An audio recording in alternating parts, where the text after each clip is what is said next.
বিষয়টা হচ্ছে যে হঠাৎ সবাই আমরা ঠিক করলাম যে ঠিক আছে খেলা ইন এ সেন্স বেশ কিছুদিন আগে থেকে খেলবো খেলবো খেলবো, আচ্ছা খেলা আমার হচ্ছে এই না। শার্টটাই আব্বুর ছিল আগে।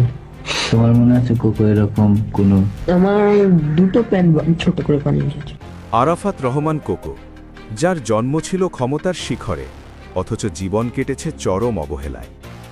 গায়ের রং কালো বলে যাকে প্রতিনিয়ত শুনতে হয়েছে কটু কথা, অথচ বাংলাদেশ ক্রিকেটের সাকিব তামিমদের তুলে আনার আসল কারিগর ছিলেন তিনি, যাকে দেশের মানুষ চিনেছে হাজার কোটি টাকা পাচারকারী এক ভয়ঙ্কর খলনায়ক হিসেবে।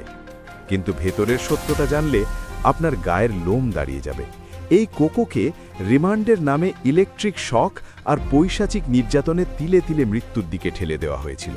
স্বৈরাচারী সরকারের সাজানো নাটকের পেছনের আসল সত্যটা আসলে কি? আর কেনই বা ৪৫ বছরেই নিভে গেল এই বিতর্কিত নক্ষত্র? আজকের আমাদের এই বিশেষ প্রতিবেদনে উন্মোচিত হবে আরাফাত রহমান কোকোর জীবনের সেই অন্ধকার অধ্যায়। ইতিহাসের এক অদ্ভুত সমীকরণে ১৯৬৯ সালের ১২ই আগস্ট জন্ম নেন আরাফাত রহমান কোকো। বাবা তখন পাকিস্তান সেনাবাহিনীর একজন মেজর এবং মা খালিদা গৃহিণী। কিন্তু জন্মের পর থেকেই যেন সংগ্রামের এক অদৃশ্য খাতা খুলে বসেছিল তার ভাগ্য। ১৯৭১ সালে যখন মহান মুক্তিযুদ্ধ শুরু হয়, তখন কোকোর বয়স ছিল মাত্র ১.৫ বছর। যে বয়সে একটি শিশুর বাবার কোলে চড়ে বেড়ানোর কথা, সেই বয়সে তাকে বন্দী হতে হয় পাকিস্তান সেনাবাহিনীর হাতে। বাবা জিয়াউর রহমান তখন রণাঙ্গনে স্বাধীনতার ঘোষণা দিয়ে যুদ্ধ করছেন, আর এদিকে মা ও বড় ভাই তারেক রহমানের সাথে ছোট্ট কোকো দিন কাটাচ্ছিলেন ঢাকা ক্যান্টনমেন্টের এক অন্ধকার কারা প্রকোষ্ঠে। পাক হানাদার বাহিনীর সেই বন্দিদশার ট্রমা খুব ছোটবেলাতেই তার মনের গভীরে এক গভীর ক্ষত তৈরি করেছিল। যুদ্ধের ভয়াবহতা এবং অনিশ্চলতা শিশু মনে গেঁথে গিয়েছিল প্রবলভাবে।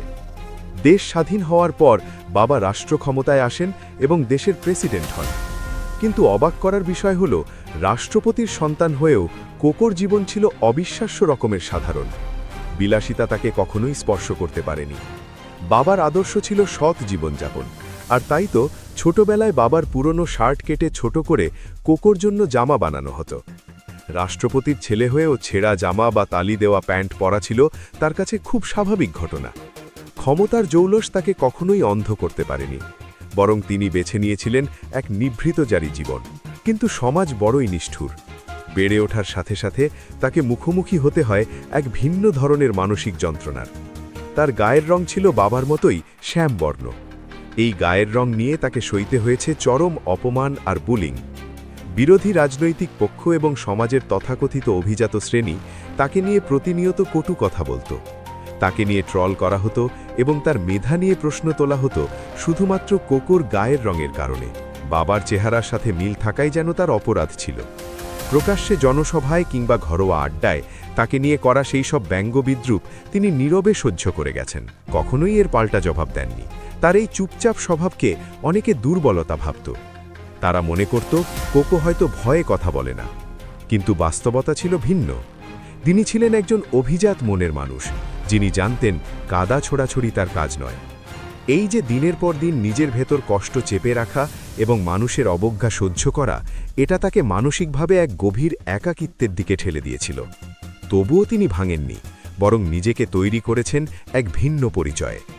সেই পরিচয়টি হল বাংলাদেশ ক্রিকেটের রূপকার হিসেবে। আজ যে সাকিব আল হাসান কিংবা তামিম ইকবাল বিশ্বমঞ্চে বাংলাদেশের পতাকা ওড়ান, তাদের উঠে আসার পেছনে একক অবদান ছিলেন এই মানুষটির। অথচ এই ইতিহাস খুব যত্ন করে মুছে ফেলা হয়েছে। ২০০১ সালে বিএনপি সরকার ক্ষমতায় আসার পর তিনি বিসিবির গেম ডেভেলপমেন্ট কমিটির চেয়ারম্যানের দায়িত্ব পান। তখন বাংলাদেশের ক্রিকেট ছিল নড়বড়ে। তিনি বুঝলেন শুধু ঢাকাই ক্রিকেট খেলে বিশ্ব জয় করা যাবে না। তার মস্তিষ্ক প্রসূত চিন্তাতেই চালু হয় হাই পারফরম্যান্স ইউনিট বা এইচপি দল এবং ট্যালেন্ট হান্ট প্রোগ্রাম। তিনি টেকনাফ থেকে তেতুলিয়া পর্যন্ত ছড়িয়ে দিলেন স্কাউটদের। গ্রামগঞ্জ থেকে প্রতিভা খুঁজে আনার এই মহাযজ্ঞ ছিল তারই পরিকল্পনা। মুশফিকুর রহিম কিংবা মাশরাফিদের মতো তারকাদের সঠিক পরিচর্যা এবং তাদের আন্তর্জাতিক মানের করে গড়ে তোলার পেছনের কারিগর ছিলেন তিনি। শুধু খেলোয়াড় তৈরি নয়, অবকাঠামো উন্নয়নেও তিনি ছিলেন আপোষহীন। মিরপুর শেরেবাংলা স্টেডিয়ামকে ক্রিকেটের হোম অফ ক্রিকেট বানানো এবং বগুড়া স্টেডিয়ামকে আন্তর্জাতিক মানদণ্ডে উন্নীত করা ছিল তার স্বপ্নের প্রজেক্ট। অথচ ভাগ্যের কি নির্মম পরিহাস, এই মানুষটিকেই অপবাদ দেওয়া হলো লুটেরা হিসেবে। বলা হলো তিনি নাকি বিসিবি থেকে টাকা লোপাট করেছেন। তার বিরুদ্ধে মিথ্যা অভিযোগ তুলে তার সমস্ত অবদানকে ধুলোয় মিশিয়ে দেওয়ার চেষ্টা করা হলো। রাজনৈতিক প্রতিহিংসা এতটাই অন্ধ ছিল যে ক্রিকেটের এই নীরব বিপ্লবকে তারা স্বীকৃতি তো দিলই না, বরং তাকে বানালো খলনায়ক। অথচ পরিসংখ্যান আর ইতিহাস সাক্ষী দেয় তার আমলেই বাংলাদেশ ক্রিকেট জৌলস ফিরে পেয়েছিল এবং জয়ের ধারায় ফিরেছিল। সময়টা 2007 সাল। বাংলাদেশের রাজনীতির ইতিহাসে এক কালো অধ্যায়, যা 1-11 নামে পরিচিত। এই সময় নেমে আসে আরাফাত রহমান কোকোর জীবনে সবচেয়ে ভয়াবহ রাত। 3রা সেপ্টেম্বর ভোরে যৌথ বাহিনী হানা দেয় তাদের মঈন রোডের বাসায়। মাকে গ্রেপ্তার করার পাশাপাশি গ্রেপ্তার করা হয় 2 ভাইকেই। শুরু হয় এক অমানবিক নির্যাতনের অধ্যায়, যা শুনলে আজও মানুষের গা শিউরে ওঠে। তাকে নেওয়া হয় রিমান্ডে। অভিযোগ ছিল দুর্নীতির, কিন্তু আসল উদ্দেশ্য ছিল ভিন্ন। রিমান্ডের নামে তাকে দিনের পর দিন ইলেকট্রিক শক দেওয়া হয়েছিল। ফ্যানের হুকের সাথে হাত বেঁধে তাকে ঝুলিয়ে রাখা হতো ঘণ্টার পর ঘণ্টা। পৈশাচিক কায়দায় তাকে পেটানো হতো। একজন সুস্থ সবল মানুষকে রিমান্ডে নিয়ে যেভাবে পঙ্গু করে দেওয়া হয়েছিল তা কোনো সভ্য দেশে কল্পনাও করা যায় না। শুধু তাই নয়, পাশাপাশি তার নখ উপড়ে ফেলারও হুমকি দেওয়া হতো এবং জোর করে মিথ্যা স্বীকারোক্তি আদায়ের চেষ্টা করা হতো। সেই সময়কার স্বৈরাচারী মঈনুইয়ু আহমেদ সরকার চেয়েছিল জিয়া পরিবারকে নিশ্চিহ্ন করে দিতে, আর তাই তারা টার্গেট করেছিল পরিবারের সবচেয়ে শান্ত আর নিরীহ ছেলেটিকে। টানা নির্যাতনের ফলে তিনি শারীরিকভাবে ভেঙে পড়েন। তার হার্টে সমস্যা দেখা দেয় এবং কিডনিতে জটিলতা শুরু হয়। যখন তাকে মুক্তি দেওয়া হয় তখন তিনি আর নিজের পায়ে দাঁড়াতে পারছিলেন না। তাকে হুইলচেয়ারে করে আদালতে হাজিরা দিতে হতো। সেই নির্যাতনের ক্ষত তিনি আমৃত্যু বয়ে বেরিয়েছেন। পরবর্তীতে উন্নত চিকিৎসার জন্য তাকে থাইল্যান্ডে পাঠানো হয়। এরপর তিনি পাড়ি জমান মালয়েশিয়ায়। শুরু হয় তার নির্বাসিত জীবন। দেশ থেকে বহু দূরে মালয়েশিয়ার এক ভাড়া বাসায় তিনি দিন কাটাতে থাকেন। মা খালেদা জিয়া তখন দেশে নজরবন্দি, আর বড় ভাই তারেক রহমান লন্ডনে নির্বাসিত। এক সময়ের প্রধানমন্ত্রীর ছেলে হয়েও তিনি সেখানে চরম অর্থকষ্টে এবং একাকিত্বে দিন কাটিয়েছেন। তার সঙ্গী ছিল শুধুই হতাশা আর শারীরিক যন্ত্রণা। রিমান্ডের সেই নির্যাতনের প্রভাবে তার শরীর ধীরে ধীরে বিকল হতে শুরু করে। তিনি জানতেন তার আয়ু ফুরিয়ে আসছে, তবুও তিনি দেশের মানুষের কথা ভাবতেন, মায়ের কথা ভেবে নীরবে কাঁদতেন। অবশেষে সেই ভয়ঙ্কর দিনটি ঘনিয়ে আসে। 2015 সালের 24শে জানুয়ারি। মাত্র 45 বছর বয়সে মালয়েশিয়ায় হৃদরোগে আক্রান্ত হয়ে তিনি শেষ নিঃশ্বাস ত্যাগ করেন। খবরটি শোনার পর স্তব্ধ হয়ে যায় পুরো বাংলাদেশ। যে মাকে তিনি রেখে গিয়েছিলেন সেই মা তখনও গুলশান কার্যালয়ে অবরুদ্ধ। ছেলের মৃত্যুর খবর শুনে মা খালেদা জিয়া সংজ্ঞাহীন হয়ে পড়েন। একজন মায়ের কাছে এর চেয়ে বড় ট্র্যাজেডি আর কি হতে পারে? তার লাশ যখন দেশে আনা হয় তখন সরকার এক ঘৃণ্য খেলায় মেতে ওঠে। জানাজার মানুষের ঢল নামার ভয়ে স্বৈরাচারী হাসিনা নানা রকমের প্রতিবন্ধকতা তৈরি করে। বাইতুল মোকাররমে জানাজার সময় অঘোষিত কারফিউ জারি করা হয়। রাস্তায় রাস্তায় বসানো হয় চেকপোস্ট। কিন্তু সব বাধা উপেক্ষা করে সেদিন ঢাকার রাজপথে নেমেছিল লাখো মানুষের জনসমুদ্র। পল্টন থেকে শুরু করে মতিঝিল পর্যন্ত তিল ধারণের ঠাঁই ছিল না। মানুষ প্রমাণ করে দিয়েছিল তারা মিথ্যা প্রোপাগান্ডা বিশ্বাস করেনি। সরকারের সাজানো খলনায়ক নাটকের জবাব তারা দিয়েছিল চোখের জলে আর ভালোবাসায়।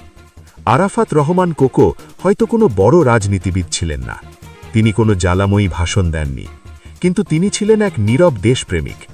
তাকে জোর করে ভিলেন বানানোর চেষ্টা করা হয়েছে বারবার। হাজার কোটি টাকা পাচারের কাল্পনিক গল্প ফেদে তাকে জনগণের শত্রুতে পরিণত করার চেষ্টা করা হয়েছে। কিন্তু সত্য কখনো চাপা থাকে না। আজ যখন ইতিহাসের পাতা উল্টানো হয় তখন দেখা যায় ভিন্ন চিত্র।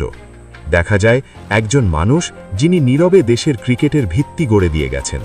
দেখা যায় একজন সন্তান যিনি রাজনীতির প্রতিহিংসার শিকার হয়ে অকালে প্রাণ হারিয়েছেন। তবে ইতিহাস কি কোকোর প্রতি সুবিচার করতে পেরেছে? এই প্রশ্ন আজ বড় হয়ে দেখা দিয়েছে।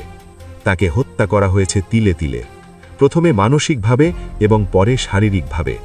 তার মৃত্যু কোনো স্বাভাবিক মৃত্যু ছিল না, বরং এটি ছিল এক দীর্ঘমেয়াদী হত্যার নীল নকশা।